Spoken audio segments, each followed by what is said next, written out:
been talking about the conscious faculties and how they're manifested by an inconceivable energy which is real, but it's non-physical. Now, deeper than the conscious faculties, there's the conscious coordinating self, the conscious self who coordinates these conscious faculties. And according to the Vedic viewpoint, this is also not produced by physical interactions. The conscious self is, the Atma, is an eternal, non-physical, real non-physical, conscious entity. It's conscious, it's consciousness, and it's possessed of personal self-existence, non-temporal personal self-existence. It's not affected by time. And knowledge, and bliss, fulfillment, satisfaction, happiness. These are the three fundamental characteristic qualities of this Jiv, or Atma. But in material, according to the Vedic viewpoint, in material consciousness, it gets covered over, our pure consciousness gets covered over, and we identify with the material world around us and think that we're products of matter, although we're obviously not, because matter's always changing, and the I-ness doesn't change. I was 5, I was 10, I was 15, I was 20. So something doesn't change. And that something is non-temporal, so it's not material. But we forget that. When I was in Sweden, a friend of mine told me a Swedish folk story. So 10 country people came to a river, and they were carrying a big tub of butter to the market. So they came to the river, they crossed over the river in a boat. And when they got to the other side, they said, well, let's count up and make sure that everyone got over safely. So one person counted, he said, there's only 9 of us.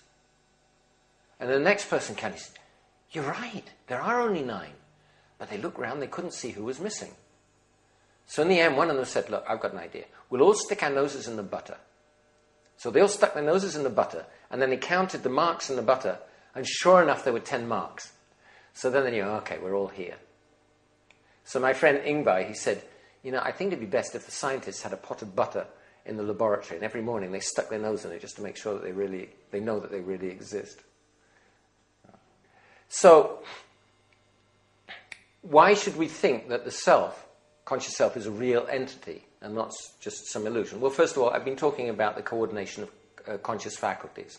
So it takes place, and it's also part of the scientific process, and if you try to deny the existence of the self, then it comes back and bites you in the backside, because you have to use the coordinating self to orient your brain, or orient your mind and your perception and so on, to communicate your skepticism.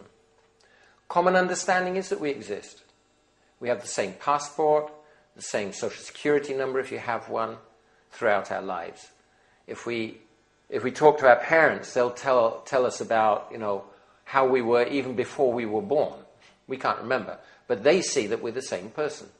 And that's the general assumption in society. If you do something good, then you're rewarded, even 10 or 20 years later.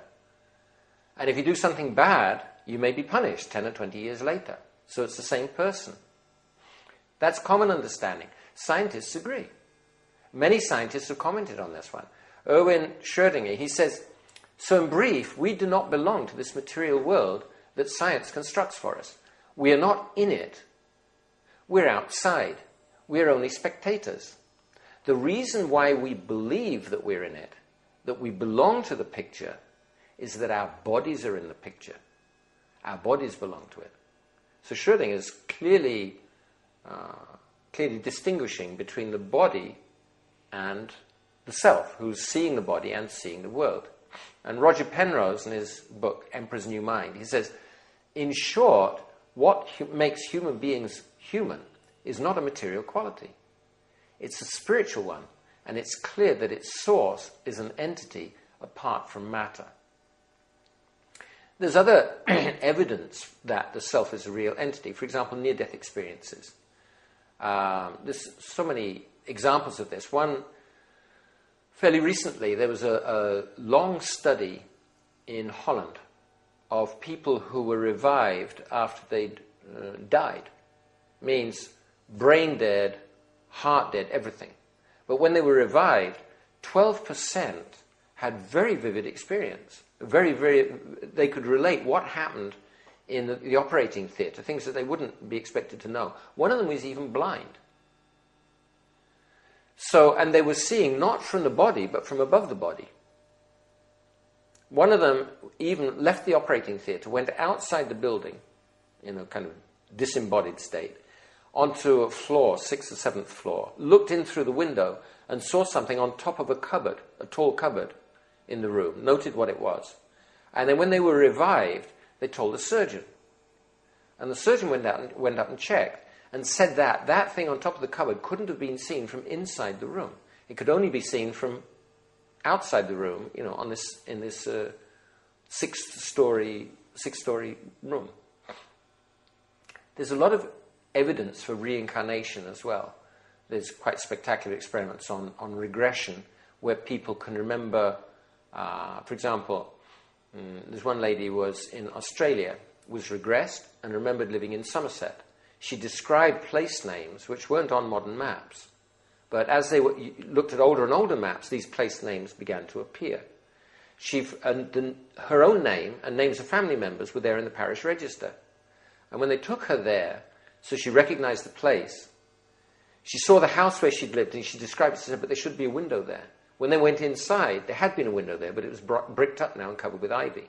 And then she described a stone on the floor with particular markings on. The floor was now covered by a foot of chicken droppings. But when they cleared those off, there was the stone and there was a marking. These are, Ian Stevenson has collected hundreds of cases which have suggested of reincarnation. So this is more evidence for a conscious self, which is a real entity, and is, it's eternal, it's non-temporal. Another point about the self is that it's assumed in scientific criteria. Scientists, they say that we have to be, there's two most important things. One is we have to be objective, and then the other is intersubjective verifiability. So the first thing is that scientists say have to be objective rather than subjective. But can an object be objective? No. Only a subject can be objective. Objectivity is a subjective mood. We decide to be objective rather than subjective. So implicitly, they're assuming that there's a subject there, a conscious subject. Then when we talk about intersubjective verifiability, that means that any number of conscious subjects can view the same event, make the same measurements, analyze it in the same way and come to the same conclusions. Well, intersubjective verifiability, then it's right out in the open there. There are subjects. But the subject is not the object that the subject is observing.